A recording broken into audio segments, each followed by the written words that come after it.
Highways Jaganmohan Reddy అధికారంలోకి వచ్చిన తర్వాత హిందూ ఆలయాలు అంటే అవి మనం చేసే వ్యాపారం, ఆ వ్యాపారంలో లాభాలు వస్తాయి, అవి మనం తీసుకోవాలి, పథకాలకు డబ్బులు చెల్లించాలి అన్నట్టుగా ఆదాయం వచ్చే వాటికి సంబంధించి దేవాదాయ ధర్మాదాయ శాఖలో పట్టుకొచ్చి వాటిలో నుంచి మరలా లిమిటెడ్గా అక్కడ ఉన్నటువంటి ధూపదీప నైవేద్యాలకు ఇస్తూ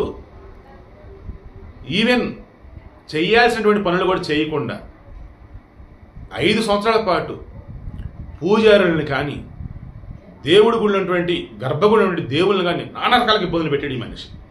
దానికి చంద్రబాబు నాయుడు ఒక మాట చెప్పాడు, 6,000కు పైగా ఉన్నటువంటి చిన్న చిన్న గుడులు ఏవైతే ఉన్నాయో వీటికి సంబంధించి వన్స్ మేము అధికారంలోకి రాగానే 10,000 రూపాయలు ధూపదీప నైవేద్యాలు కింద మేము ఇస్తాము, ఇప్పుడు 5,000 కదా మేము 10,000 ఇస్తామని చెప్పాడు. మనలో చాలామంది ఇది చెక్ చేయలేదు, మీడియా కూడా ఎందుకో ఫోకస్ చేయట్లేదు, పిచ్చి పిచ్చి వాటి మీద పడతా ఉన్నారు.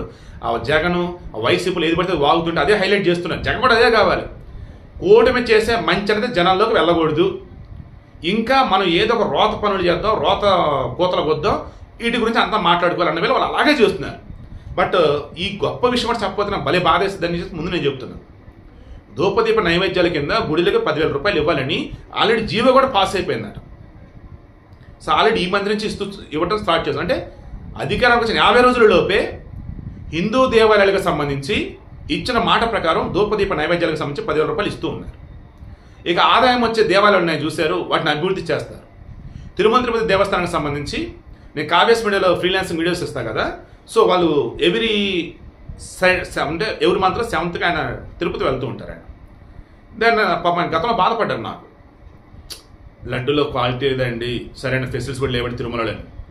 నేను ఇందాక అడుగున్నా, ఎలా ఉందండి తిరుమల వెళ్ళొచ్చారు కదా, శివగారు లడ్డు నాణ్యత క్వాలిటీ పెరిగిందండి, అండ్ క్యూ లైన్లో ఉన్నటువంటి వాళ్ళకి పాలు కానీ మజ్జిగ కానీ తర్వాత సాంబార్ అన్నం కానీ ఆ తర్వాత పొంగల్ కానీ ఇవన్నీ ఇస్తున్నారండి అని చెప్పుకొచ్చి ఒకటే మాట అన్నాడు, ఇప్పుడు ఒక పుణ్యక్షేత్రానికి వెళ్ళినటువంటి ఫీలింగ్ ఉందండి అన్నాడు. చాలు, ఆ ఒక్క మాట చాలు నాకు. ఇంకా సో ఇప్పుడైనా కళ్ళు తెరవండు.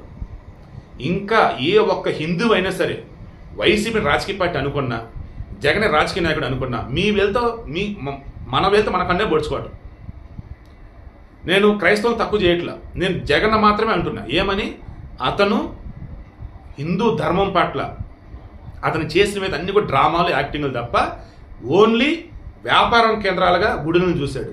వచ్చిన డబ్బుతో పథకాల కంటూ అటు ఇటు ఇది చేశాడు తప్ప ఎక్కడ కూడా బ్రాహ్మణులు కానీ పూజారులను కానీ దేవాలయాలను కానీ పట్టించుకున్న ఇది పోలేదు ఆయన. ఇదిగో ఈ రోజు ఉన్నటువంటి వాళ్ళు ఆ వేళ ముందుకు వెళ్తున్నారు. ఇకనైనా వైసీపీని జగన్ అసలు కన్సిడర్ చేయకండి.